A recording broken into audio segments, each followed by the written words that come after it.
교류 충돌에서 참사까지 운명적인 4분의 미스터리. 뉴욕타임즈 제주항공 참사 기사 제목입니다.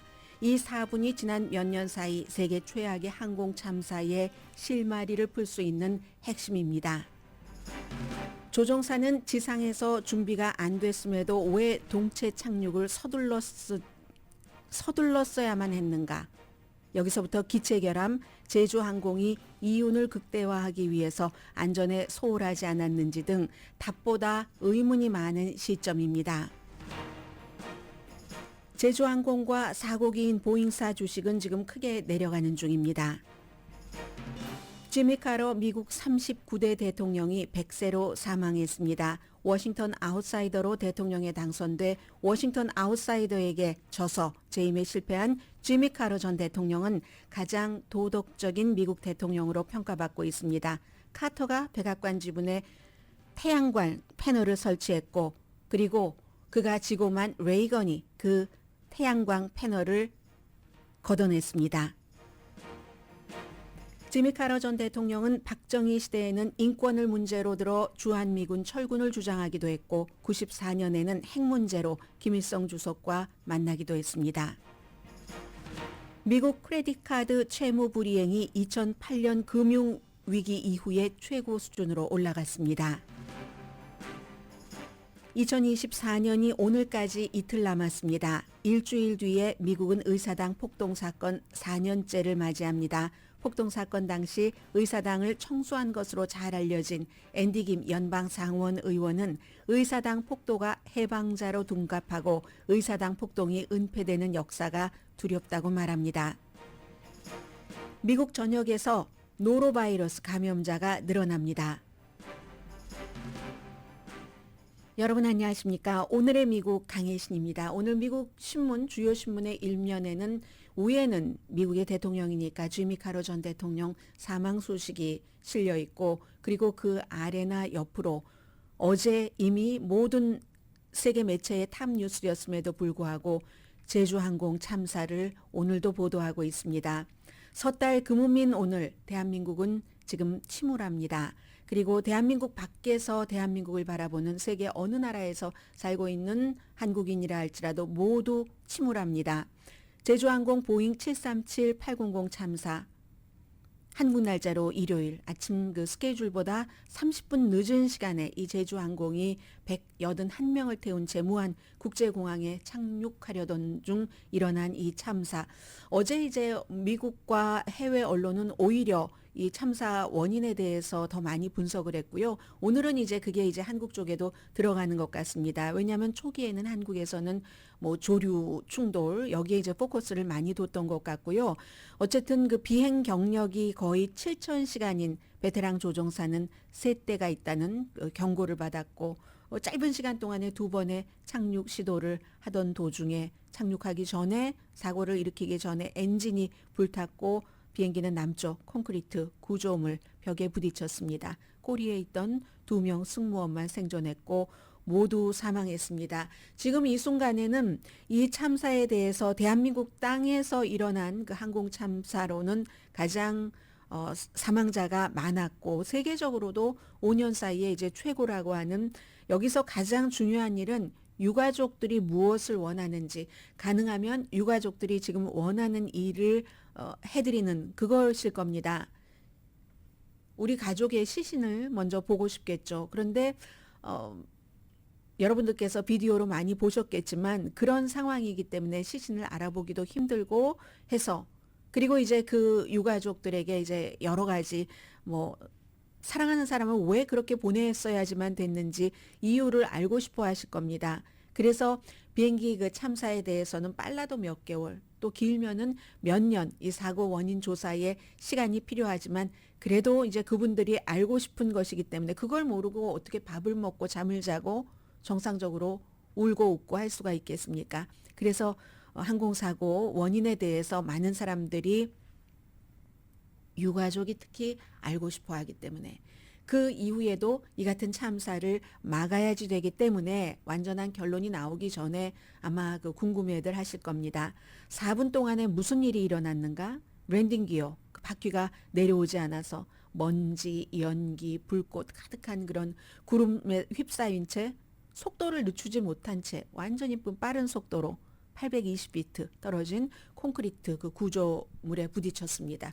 820피트까지 가다가 여러 가지 이슈가 있는데 어제 우선 기본적으로 조류 충돌만으로 그 같은 사고가 일어나진 않을 거야 라고 생각하는 전문가가 해외에서는 대부분이었고요.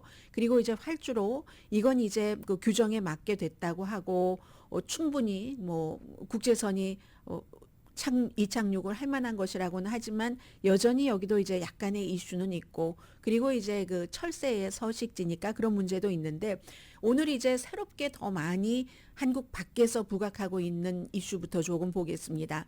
조종사가 왜 그렇게 착륙을 서둘렀을까? 랜딩 기어도 없이 그리고 그 날개의 플립도 없이 그렇게 동체 착륙을 하려면 어제 그제는 동체 착륙이라고 하다가 오늘은 그냥 벨리 착륙이라고 하는군요. 이 동체 착륙을 하려면 시간을 벌어야지 되는 것. 우리가 항공기 사고 날 때마다 너무너무 많이 봐서 아는데 왜냐하면 연료를 다 쏟아내야지 되고 그리고 이제 어제 가디언에서 제일 먼저 강조를 했었던 것이 이걸 이렇게 보면 지상 요원들이 응급구조대라든가 아니면 소방대원들이 이렇게 비상 착륙을 할 때 그 바닥에 뭐 거품 같은 것을 다 뿌리도록 해야지 되는데 그런 과정이 없었다. 그러면 왜 조종사는 이제 착륙을 하려고 시도를 할 때 관제탑으로부터 새떼가 있다 하는 내용을 리포트를 받고 나서 그런 아래서 준비가 되지 않았는데도 착륙을 할 수밖에 없었는가? 연료도 다 뿌리지 않고 시간이 없었다고 판단을 하는 거죠. 전문가들은 그 비디오를 보고 나서 그러면 이게 엔진 2개를 다 잃어버린 것인가? 딱 벽에 부딪히기 전에 엔진 하나에 불이 붙었다고 했는데 그건 이제 살아있는 승무원 33살 25살 남녀 그 꼬리 부분에 타고 있던 승무원이잖아요. 엔진 2개를 다 잃어버린 건가? 아니면 이런 얘기도 합니다. 여기서 서둘러서 착륙하기로 한 결정이 실수인가? 기체결함, 조종사 이제 여러 가지 얘기가 나오죠. 부조종사도 같은 이번에 그 이 기종을 거의 뭐 1650시간 동안 비행을 했고 조종사는 거의 7000시간 비행을 했는데 오늘 뉴욕타임스는 한국 그 항공보안협회의 그 황호원 회장의 말을 인용을 하네요. 그래서 이제 왜 이렇게 서둘렀을까? 그리고 또 그 월스트리트저널은 그 스기 히로시 항공안전에 관해서 책도 쓰고 일본 항공의 오랜 그 조종사였고 이분은 지금 무안 국제공항은 서안에 그 아주 그냥 바다로 수역으로 둘러싸여 있는데 조종사들이 왜 안전한 바다 착륙을 선택하지 않았을까? 가장 위험한 방식으로 지금 착륙을 시도한 것 같다. 오늘 월스트리트저널에 그렇게 인터뷰를 했습니다. 실수가 너무 많다. 이분은 이렇게 지적을 했거든요.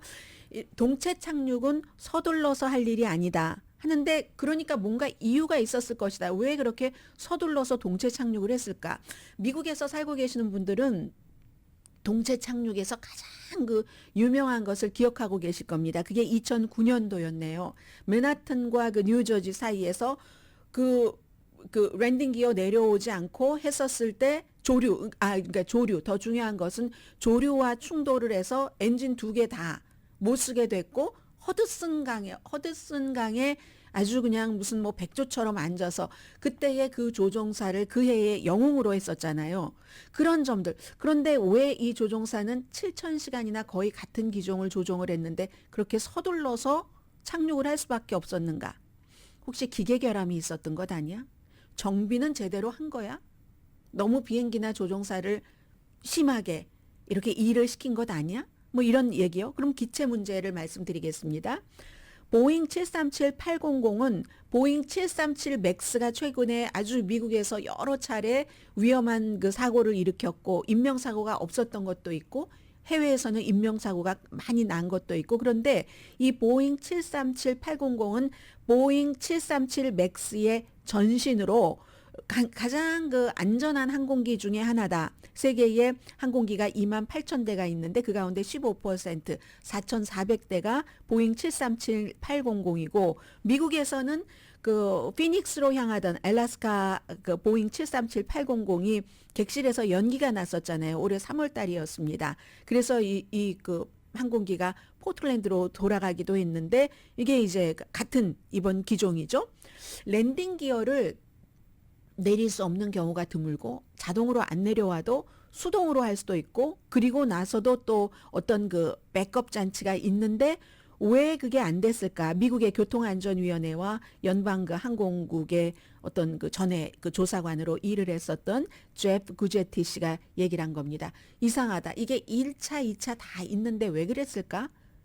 그래서 이번 추락 사고에 대해서 굉장히 당혹감을 느낀다고 했고요. 그리고 이제 안전하긴 하지만 어쨌든 그 보잉 737-800이 한국의 그 저가 항공사가 이번에 제주항공처럼 많이 이용을 한답니다. 제주항공이 제일 많이 갖고 있어서 39대 그밖에 뭐 여러 항공 뭐 국정항공사 대한항공도 뭐 2개 기종 다 갖고 있는 것 같아요. 그 737 맥스하고 737-800 USC 대학교의 라스메딘 메스카티라는 보잉 737 기종을 연구를 해온 공과대학교 교수가 있습니다. 이번에 이제 이 비행기가 한 2, 30년 정도는 안전하게 비행을 할 수 있는데 그 이상도 비행을 할 수 있는데 문제는 정비라는 겁니다.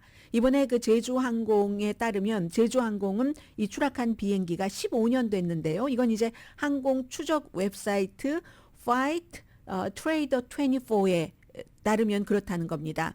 그래서 이제 이거 보면은 2017년도에 SMMC 에비에이션 캐피털이라는 회사가 제주항공에 리즈를 했다고 하거든요. 그 전에는 유럽의 라이언에어가 최초로 지금 이 제주항공 사고가 난 이 비행기를 그 운항을 한 항공사랍니다. 15년 됐는데 전문가들은 잘 정비를 하면은 30년도 쓸 수 있는 거다. 그런데 이번에는 착륙할 때 분명히 이 엔진과 랜딩 기어가 동시에 조종사가 컨트롤할 수 없는 상태가 된 것 같고 속도를 줄이는 다른 그 수단이죠. 그 날개 그 플립도 작동하지 않았는데 근데 이제 여기에 대해서도 이렇게 얘기합니다. 엔진하고 랜딩 기어는 분리되는 거지. 이 두 가지가 문제가 있을 때 동시에 문제가 일어나는 것이 아니다라고들 전문가들은 얘기를 합니다. 그런데 이제 어쨌든 이번에는 그 전문가들이 블랙박스는 이제 판독하려면 조금 시간이 걸리니까요. 좀 파손이 됐기 때문에 비디오 상으로만 보면 이게 동시에 이런 문제가 일어난 것 같다. 그래서 만약에 엔진이 2개가 다 사라진 게 아니고 이 조류와의 충돌에 의해서 엔진이 하나만 손실되더라도 조종사는 여전히 다른 엔진으로 이 상업용 비행기는 하나의 엔진만으로도 충분히 가동되니까 그리고 나서도 그 유압 내지는 수압 펌프라고 얘기하는 그것을 작동해서 랜딩 기어를 내린다던가 손으로 내린다던가 할 수 있는데 왜 안 그랬는가? 시간이 부족했을 것이라고 전문가들은 봅니다. 시간이 왜 부족했는지 아무도 알 수 없죠. 아래서 이제 빨리 랜딩을 할 때 그 뭔가를 작업을 해줘야지 되는 그 작업도 못하고 연료도 다 쏟아내지도 못하고 주변에 수역이 많은데도 그렇게 바다에 안착하지도 않고 여기에서 이렇게 할 수밖에 없었는가. 시간이 부족했을지 모른다. 지금 이런 얘기를 하고 있고요. 활주로와 콘크리트 벽을 말씀드리겠습니다. 뭐 미국식으로 계산을 했네요. 미국 언론이니까 9,200피트 가운데서 8,200피트만 사용할 수 있었습니다. 왜냐하면 이번에 여기 이제 활주로가 작다 하는 얘기가 있으니까 확장 공사를 한다고 쓰지 못했는데 터치다운 존을 이탈을 했잖아요. 그리고 착륙 지점을 놓치고 더 멀리 더 빨리 속도를 줄이지 못하고 날아가서 콘크리트 구조물에 부딪혔는데 이 구조물이 조종사가 경로를 올바르게 계속 접근할 수 있도록 어떤 그 안내를 해주는 로컬 장치랍니다. 그래서 이 같은 구조물이요 한국에만 있는 게 아니고 그 한국의 무안 이외에 다른 곳에도 있고 해외 공항에도 이 같은 뭐 미국은 뭐 철조망 비슷하게 돼 있는 게 많은데 이렇게 단단한 콘크리트로 해놓은 곳도 있답니다. 해서 규정에 따라 건설된 것은 맞지만 이번에 이제 제주항공 그 추락 사고 이후에 정부가 이걸 바꿔야지 되는가 하는 것도 이제 조사를 할 계획이고 많은 전문가들은 만약에 이게 구조물이 아예 없었다거나 아니면 여기 이제 뭐 안테나 같은 거 달아서 안전하게 인도를 하는 거잖아요. 이게 이제 좀 더 쉽게 부서질 수 있는 그런 뭐 지지대 정도를 설치를 했다면 비행기가 이 같은 비극을 면할 수도 있었을 것이다. 이런 얘기들은 합니다. 조류에 대해서는 철새들이 서해안 따라서 이동하는 건 우리가 다 알고 있는 거고, 갯벌이 워낙에 아주 좋은 먹이도 주고 또 안식처도 주니까. 그러나 이제 무안 공항이 왜 무안 국제공항이 됐고 공항이 됐고 하는 건 여러분들께서 그 스토리는 너무너무 잘 알고 계실 겁니다. 김대중 대통령 때부터 시작을 해서 99년 뭐 이렇게 해서 결국은 2005년부터 됐고, 목포공항도 여기에 이제 완전히 뭐 이렇게 편입하려고 하고 이러이러한 것이 있었는데, 철새들이 서해안 따라서 이동을 하기 때문에 굉장히 이 새에 대한 권고 사항과 이행 사항이 많았는데, 이 무안 국제공항에서 그것이 이행이 됐는가 이런 것, 그런 것을 많이 지적을 하고요. 그런데 이제 이 점에 대해서는 호주의 많은 항공 전문가들이, 예를 들어서 지오프리 델이라든가 트레버 젠슨 이런 분이 조류 때와 충돌을 한다고 해서 랜딩 기어가 펼쳐지지 못하는 걸 본 적이 없다. 그리고 바로 보잉 737-800기는 이 새와의 충돌을 충분히 처리할 수 있도록 설계된 기종이다. 뭐 이런 얘기도 하고요. 새떼가 엔진 속으로 들어간다 할지라도 엔진이 즉시 꺼지지 않기 때문에 조종사가 반응할 시간이 있었을 것이다. 그러니까 왜 그 이후에 이런 일들이 일어났는가? 새떼만으로는 이게 절대로 이번 그 참사가 설명이 되지 않는다는 것을 어제에 이어 오늘도 미국과 해외의 전문가들은 얘기를 하고 있습니다. 오늘 이제 하나 더 해외에서 나오는 것은 뭐 한국에서는 미리 나왔을지도 모르겠습니다. 이 내용은 제주항공이 이윤을 높이려고 비용을 절감했는가? 안전에 소홀했는가? 이런 점들은, 비행기는 설계될 때도 너무 중요하고, 아무리 설계하고 이런 충격을 흡수하는 장치, 저런 경우의 수에 따라서 하는 2중, 3중의 랜딩 기어가 1, 2, 3가 있고, 이게 망가지면 이게 백업 시스템이 있다 할지라도 이 세상에 비행할 때 상상하지 못하는 일들도 일어날 수 있기 때문에 비행기를 점검하는 것이 너무너무 중요하다고 하는데, 그걸 굉장히 강조를 합니다. 비행기 자체도 중요하지만 비행기를 정비하는 게 굉장히 중요하다고 하는데, 제주항공이 한국의 9군데 저가 항공사 중 규모가 가장 크다고 하고요. 승객 유치에서 제일 그 공격적인 항공사 중에 하나인데, 이제 이 제주항공 사람들과 인터뷰를 했습니다. 이건 이제 뉴욕타임즈가 인터뷰를 한 거예요. 그랬더니 제주항공 소속 비행기가 경쟁사보다 더 많은 그 시간을 비행을 한답니다. 그 비행기 자체가. 그래서 제주항공 이 여객기가 무안에서 추락하기 전에 48시간 동안 국내는 물론이고요.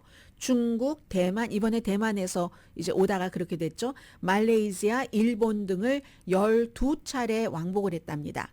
그래서 이게 그런가? 정비는 소홀히 하면서 너무 많이 비행기를 쓴 것 아니야? 뭐 이런 문제까지도 이제 충분히 조사가 돼야지 되겠죠. 그리고는 이제 지금 뭐 한국이 뭐 이런 것들은 행정안전부가 하는 건데, 행정안전부 장관은 그 대통령 탄핵 이전부터 탄핵시킨다고 하다가 대통령 탄핵 이제 직전에 계엄령 발표되고 대통령 탄핵까지 그 기간 동안에 스스로 사퇴해버려서 지금 이제 그 대행이잖아요.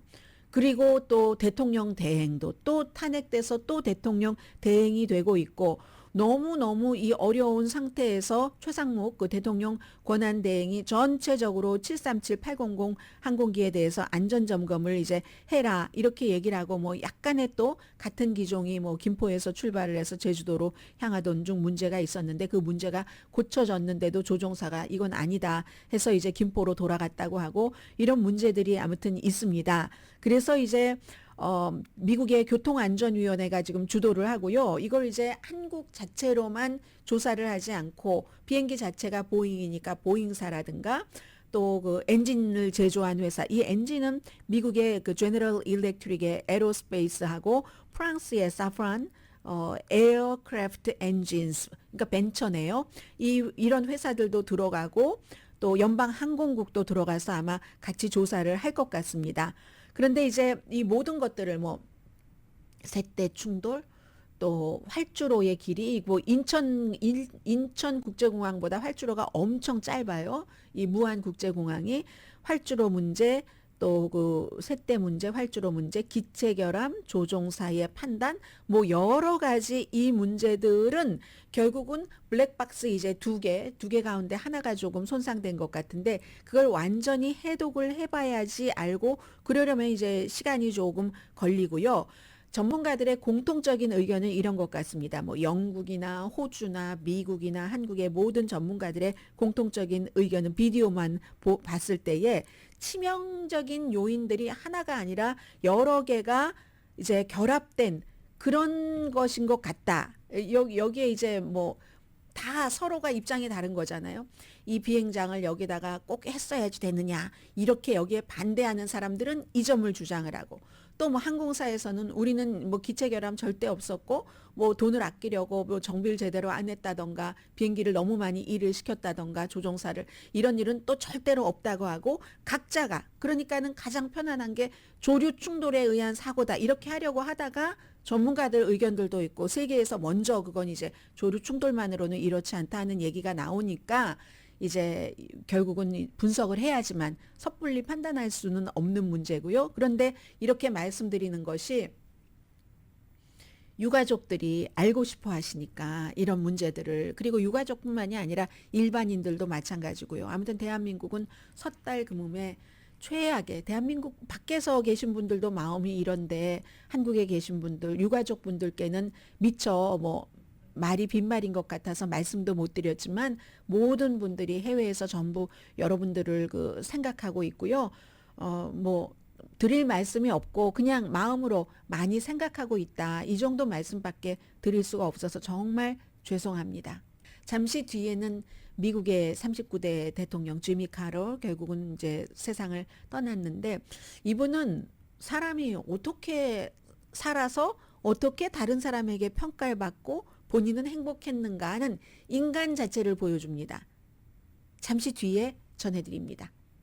라디오 서울 방송 오늘의 미국 듣고 계십니다. 네, 미국은 이제 오늘부터 1월 9일을 애도의 날로 바이든 대통령이 그 선포를 했는데 뭐 장례식 치러질 테고요. 지미 카러 전 대통령, 바이든 대통령은 1976년도에 지미 카러 대통령 되고 할 때 처음으로 연방 상원 의원 가운데서 지미 카러를 지지했었던 사람입니다. 그러니까 한 40년 넘게 서로 마이 프렌드 하면서 친구로 지냈고 지미 카러도 당연히 바이든 대통령을 지지를 했었고요. 미국은 이제 그렇게 또 한 사람의 대통령 가장 나이가 많고 그리고 또 77년을 와이프 그 로살린 여사와 함께 살았죠. 지난해에 96세로 세상을 떠났는데요. 지미 카러 전 대통령을 보면 두 사람 서로 완전히 다른 두 사람인 것 같았는데 그 두 사람이 다 지미 카터였었던 거죠. 뭐 지난해에 그 흑색종 간 뇌로 전이 되는 뭐 건강 문제 같은 거 겪었고 한 22주일이 아니라 22개월을 호스피스 치료를 집에서 받았습니다. 조지아 농장에서 태어나서 농장주의 아들이었지만 그 농장에 물도 없고 전기도 없고 그랬대요. 어머니는 간호사였고 어머니가 일하시던 그 병원에서 태어나서 이 지미 카러 대통령은요. 69년부터 93년 사이에 민주당의 유일한 대통령입니다. 한 번밖에 안 했지만 그 밖에는 69년부터 93년까지 24년 동안 4년 지미 카러를 빼고 20년은 공화당이 집권했던 시기입니다. 그런데 이제 그때 워러게이트라든가 베트남전 직후니까 그런 것을 치유하는 사람으로서 지미 카러를 받아들였고 그러나 한 번밖에 못했습니다. 경제와 이란 인질 때문에. 워싱턴의 아웃사이더이기 때문에 들어갔다가 워싱턴의 아웃사이더인 로널드 레이건에게 패한 사람입니다. 제일 유명한 게 이제 인질 그 구출 사건인데 그 시도가 사막에서 헬리콥터 추락으로 끝나버렸잖아요.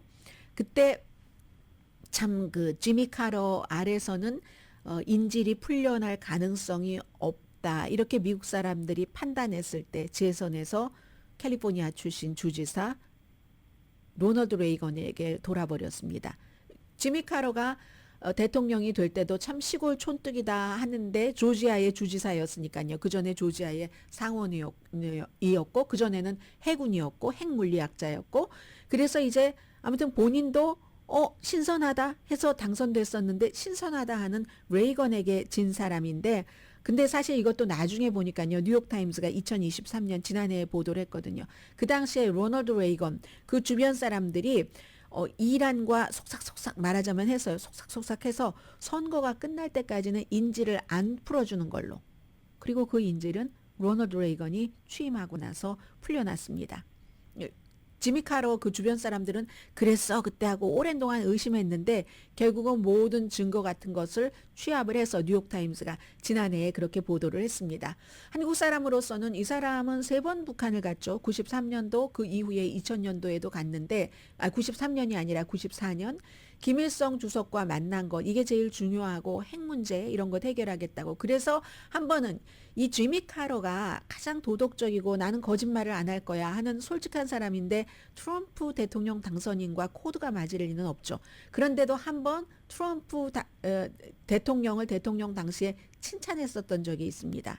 북한 문제 잘 풀면 노벨 평화상을 받을 수도 있어. 이렇게. 아마 그때는 제 생각에 제가 뉴스를 하면서 어떻게 느꼈냐면 지미 카러가 이제 인생의 그 말년을 본인이 이루고 싶었던 한반도의 어떤 평화에 대해서 특사 자격으로 북한에 가고 싶어 하는구나. 그래서 이제 트럼프 대통령 당선에게 말하자면 아첨을 하는 거예요. 당신이 뭐 이렇게 그랬구나 하고 저는 생각을 했는데 그렇게 북한 핵 문제에 대해서 일을 했었고 또 하나 한국과 관련된 것은 박정희 대통령 시절에 저 사람이 인권을 무시한다고 우리 미군이 그런 나라 그런 대통령 아래서 희생할 수는 없다고 주한미군 철군을 엄청나게 주장을 했었는데 의회에서 반대하고 해서 이 사람은 도덕적으로 깨끗한 뭐 이런 걸 생각했고 많은 정치인들은 아시아의 뭐 정치적인 지정학적인 여러 가지를 생각을 했겠죠. 그래서 실패했지만 한국과는 그런 그 문제가 있었고요.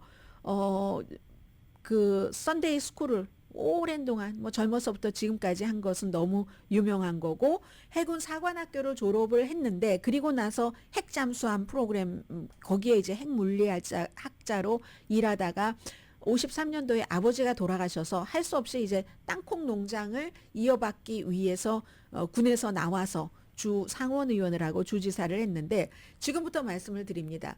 두 사람의 지미 카러예요. 두 사람인데 다른데 같은 지미 카러죠. 대통령 될 때 정말 간신히 이겼어요. 그리고 이제 뭐 포드와 굉장히 뭐 서로 안 좋고 이러다가 참 지미 카러가 이래서 사람들이 좋아한다니까요. 포드와 나중에 친하게 지냈었다는 거잖아요. 테란 그 인질 사건 이런 거 보면 굉장히 약한 사람의 약한 대통령의 표본이었죠. 그리고 이제 막 에너지 사태 있고 할 때는 그때는 미국이 뭐 쉘 에너지 시추 이 시절이 아니라서 오일 수입을 많이 할 때인데 사람들이 좀 절약해야 된다.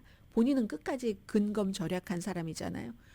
절약을 해야지 된다 하면서 이제 백악관에 뭐 꺼져가는 벽난로 옆에서 뭐 회색이든가요, 미색이든가요, 그런 가디건 같은 것 입고 사람들 뭐 온도를 얼만큼 낮춰라 좀 이래야 된 사람들에게 그게 통하지가 않았습니다. 그런 거. 그리고 그 당시가 언젠데 1977년 뭐 이때인데 환경 문제에 너무 이 사람이 신경을 써서요. 백악관 지붕을 태양광 패널을 얹었다니까요. 나중에 후임자인 레이건이 와서 다 뜯어내버렸지만 지미 카러 이 대통령이 이제 사망을 하면서 그 과거와 현재 그리고 앞으로 대통령이 될 트럼프 차기 그 이제 당선인 차기 대통령 이런 것들이 이제 이렇게 연결이 되는데 세월도 정치에도 이게 패션이 있어서 이렇게 흘러가는 것인가 하는 생각도 들고 냉전의 절정기에 얼마나 순진했냐면 이건 순진해서 사람들한테 비웃음 받은 거예요. 뭐 어떤 그 핵물리학자에게 편지 한 통 보내서 뭔가 이게 해빙기를 맞을 수도 있지 않을까 순수한 거죠.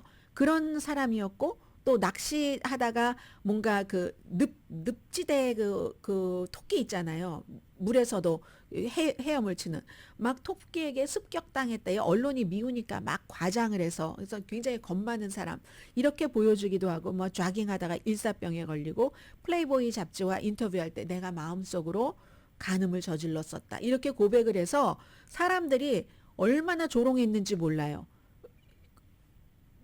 그런 일 그리고 남부 출신이죠. 빌 클린턴처럼 알칸소 남부 출신인데 빌 클린턴처럼 아주 지적인 사람은 아니었던 거죠. 지미 카러 대통령은 그리고 이제 그랬기 때문에 76년도에는 좀 시골스러움, 워싱턴의 아웃사이더 해서 사람들이 신선하게 느꼈죠. 막 워터게이트, 베트남전 이런 거 다 겪은 뒤였고 말투도 또 느릿느릿하잖아요. 또 이거 치아 이렇게 웃을 때 보이는 무슨 그런 치아 이렇게 오히려 돋보였었던 거죠. 세련됨이 덜했기 때문에 그랬던 것이고 그런데 막상 대통령이 들어가서 정말 좋았던 것은 인종차별 같은 거 나는 안 하겠다. 남부에서 그거 너무너무 잘 알았던 사람이에요. 저 시골뜨기가 이 인종차별 같은 것은 없어 하고 그 많은 그런 것을 이제 벽을 없앤 것.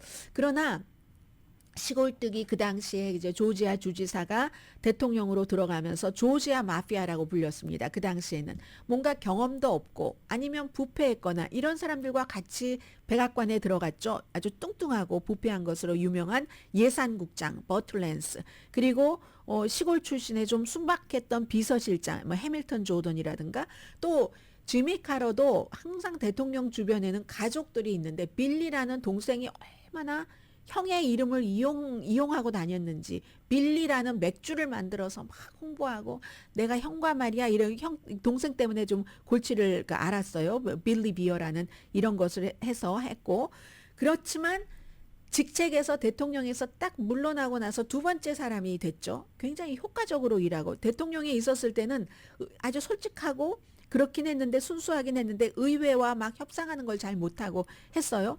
근데 대통령에서 나오고 나서는 가난한 사람을 위해서 집을 이게 affordable 그 하우징이잖아요. 말하자면 요즘 말로 하면 우리가 정말 접할 수 있는 그런 그 헤비타트 거기에 완전히 몰두를 했고 직접 망치를 들고 두드리잖아요. 뚝딱뚝딱 집을 짧은 시간 안에 만들어냈고 카터 센터를 1982년도에 만듭니다. 그래서 와이프와 함께 세계 막 평화, 아프리카 같은 데 가서 그 사람들을 어쨌든 나보다 약한 사람들을 도와주려고 하고 선거 감시, 부정선거가 많은 곳에 가서 하고 전쟁이 있는 곳에 가면 전쟁을 끝내려고 하고 인권 같은 것은 뭐 말도 못하게 일을 했고요. 굉장히 미국의 양심으로서, 미국의 도덕가로서 이코노미스트는 미국에서 대통령 가운데 가장 도덕적인 대통령이 지미 카러다. 뭐 오늘 이렇게 얘기를 하던데요. 2002년도에 노벨 평화상 받습니다.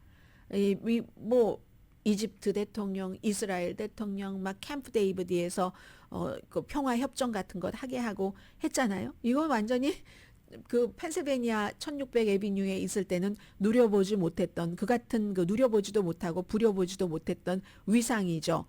도대체 뒷면 이면이 없고 뭐 그런 척하는 척도 없고 위선도 없고 위선이 없는데 뭐 위장이 있겠습니까? 그런 것도 전혀 없는 그런 사람이었죠. 그래서 이제 그 소련과도 군축 그 협약을 맺었었고 그때 솔트 그리고 파나마 운화 이 운영권을 넘겨준 사람이 지미 카러잖아요. 지금 이제 트럼프 그 당선인은 어리석었다라고 얘기를 하고 있지만 그래서 이 파나마 대통령이 정말 훌륭하다 이렇게 얘기를 하던데 어쨌든 대통령으로서 첫 번째 행동도 그거였어요.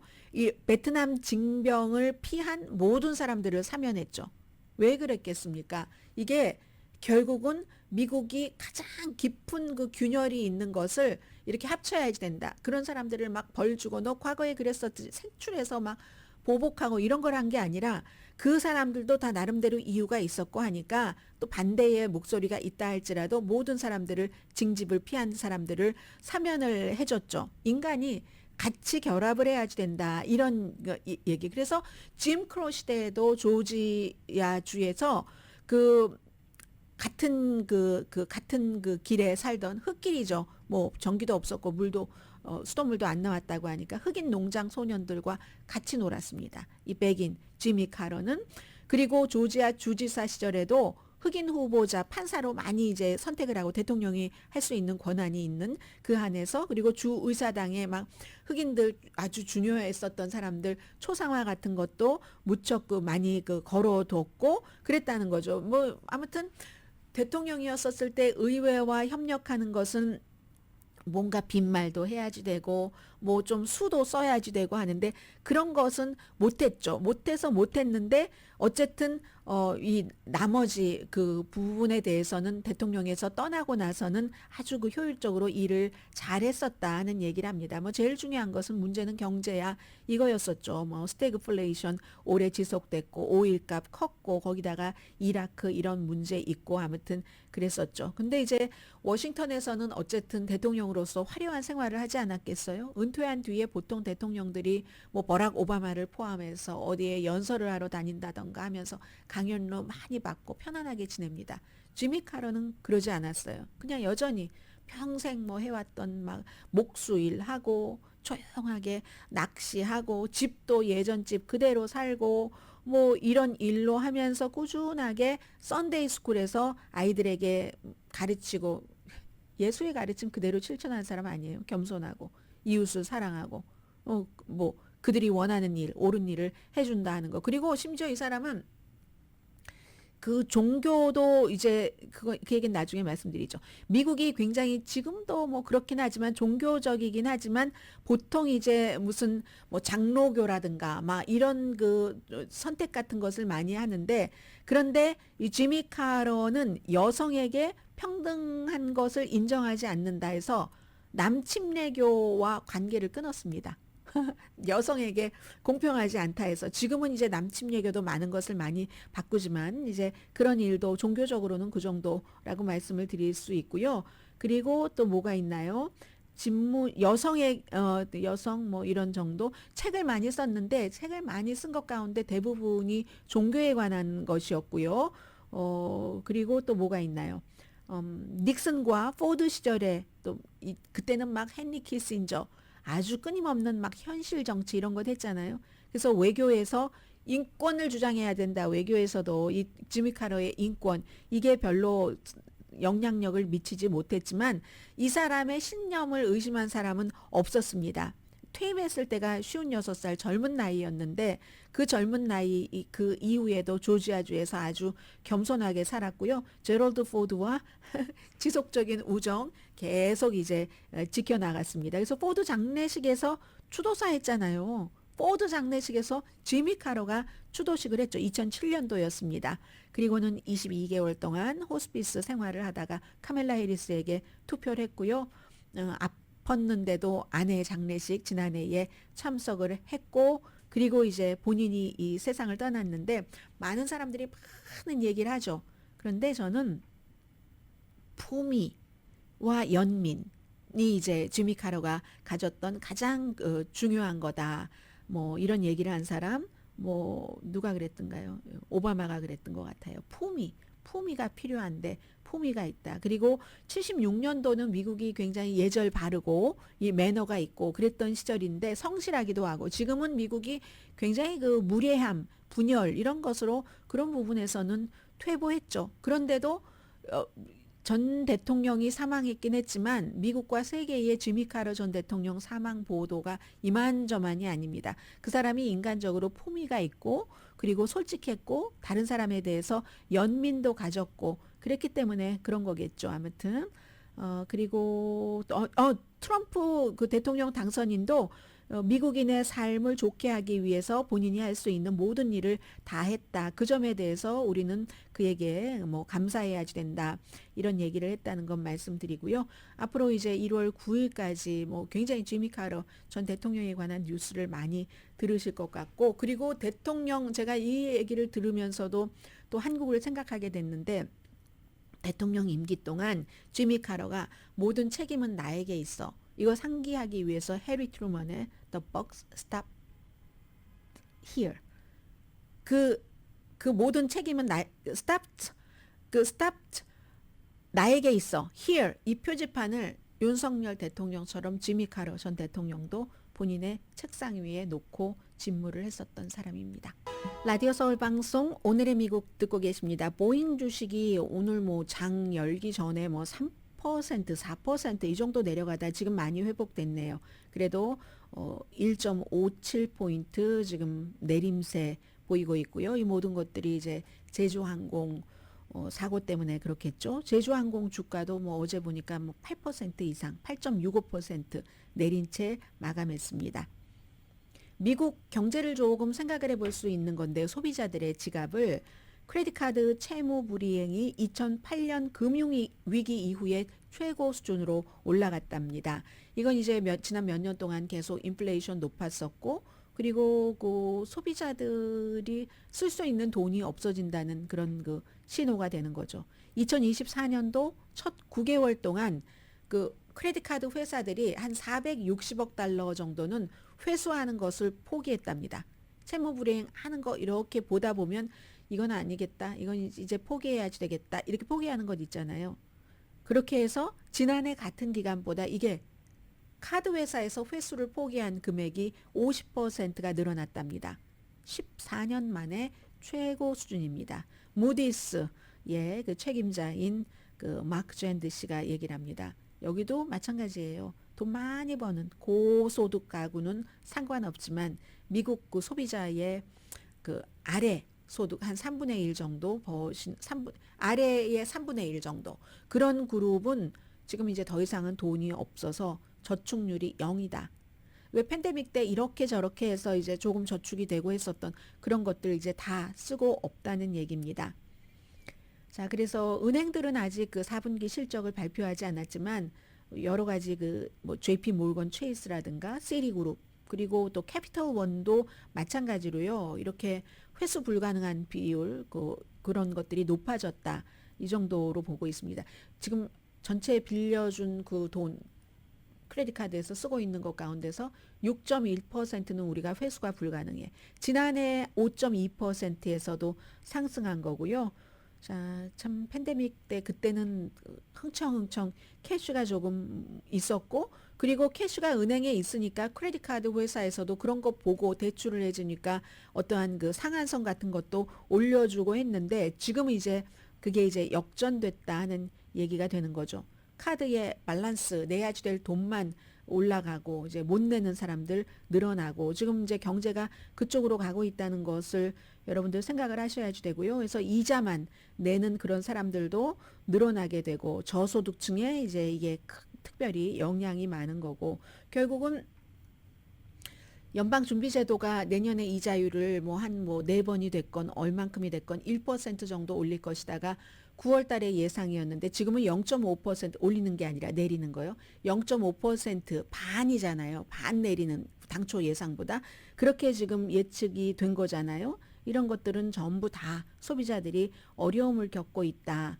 이런 신호로 보신다라고 생각하시면 되겠고요. 그리고 아마도 더 많이 그러지 않을까. 왜냐하면 이제 얼마 남지 않았습니다. 21일이네요. 트럼프 대통령 당선인이 취임하고 나서 관세에 대해서 그야말로 하도 한다 했으니까 하긴 할 거예요. 어느 정도, 어느 나라부터 이렇게 시작을 하느냐. 이게 문제죠. 그렇게 되면은 당연히 뭐 부자가 뭐 중국 물건 안 쓰면 어떻겠어요? 항상 뭐 보통 사람들이나 가난한 사람들이 싼 물건 쓰는 거에 문제죠. 관세. 그래서 이제 더 그럴 수도 있다는 것 말씀드리고 간단히 노로바이러스 감염자를 말씀드리자면 연말연시라서 말씀드리는 겁니다. 식중독 중에서 가장 흔하잖아요. 질병통제센터가 12월 5일 그 주 동안에 뭐 91건이 발병됐는데 이게 지난 몇 년 동안보다 훨씬 몇십 건이 많은 것이라고 얘기를 하거든요. 그리고 이것도 병원에 안 가는 사람도 있고 이렇게 통계를 내려면 모든 주에서 다 하는 게 아니라 일부 주에서만 15개 주에서만 질병통제국에 보고를 하니까 이것보다는 어쨌든 훨씬 많다는 거고 노로바이러스가 또 전염성이 강하기 때문에 중요하잖아요. 증상 자체는 뭐 식중독 증상 똑같죠. 배 아프고 뭐 등등 어지럽고 구토 증상 있는데 이게 뭐 물이라든가 아니면 오염된 물이죠. 음식 표면 이런 것에 노로바이러스 걸린 사람의 뭐 어떤 배설물이라든가 이런 것들이 실수로 접촉이 되면 굉장히 전염률이 높답니다. 그래서 이제 뭐 예를 들어 학교, 기숙사, 뭐 데이케어 센터 뭐 크루즈 이런 데서 많이 감염이 되는데 뭐 날조개류 특히 더 심하고요. 어린아이나 나이 드신 분들 또 요즘 날씨도 차고 하니까 여러분들 음식에 특별히 이제 조심을 하셨으면 좋겠다 하는 뜻에서 노로바이러스 감염률 높아지고 있다고 전해드렸습니다. 10시에 브라보 마이 라이프 방송됩니다. 음성까지 들려드릴 시간은 없네요. 연방 그 상원 의원 앤디 김 한인 최초의 연방 상원 의원이 요즘 많이 주목을 받습니다. 어제 일요일이라서 그 텔레비전 그 프로그램에 출연을 해서 얘기하는 거 보니까 CNN의 스테이트 오브 유니언에 나와서 1월 6일 의사당 폭동 사건이 이제 얼마 남지 않았고 폭동 사건 때 다른 의원들이 다 이제 돌아갔는데 막 청소를 하고 쓰레기를 주웠었잖아요. 그거로 유명해졌기 때문에 그런 걸 물어보는 겁니다. 1월 6일 의사당 사건이 이제 그 트럼프 대통령 당선인 들어오고 나서 그 사람들도 다 사면하고 한다는데 어떻게 생각하느냐 했더니 너무나도 그 트럼프 당선인과 팬들에 의해서 역사가 은폐되는 게 마음 아프다 이렇게 얘기를 하면서 뭐 미국이라는 나라가 다양성 속의 하나, 통일 이렇게 훌륭한 그 목표가 있는데 그게 그 목표가 왜 이렇게 이루어질 수 있는가 하는 것은 역사에 대해서 공통적인 인식을 갖는 게 너무나 중요한데 그 역사에 대한 정의. 누구는 의사당 폭동 사건을 폭동 사건이라고 하는데 그 폭도들을 예를 들어서 해방하는 해방군 비슷하게 이렇게 얘기를 하는 것 너무나 슬픈 순간이고 안타까운 일입니다라고 말하더군요. 강희신이었습니다.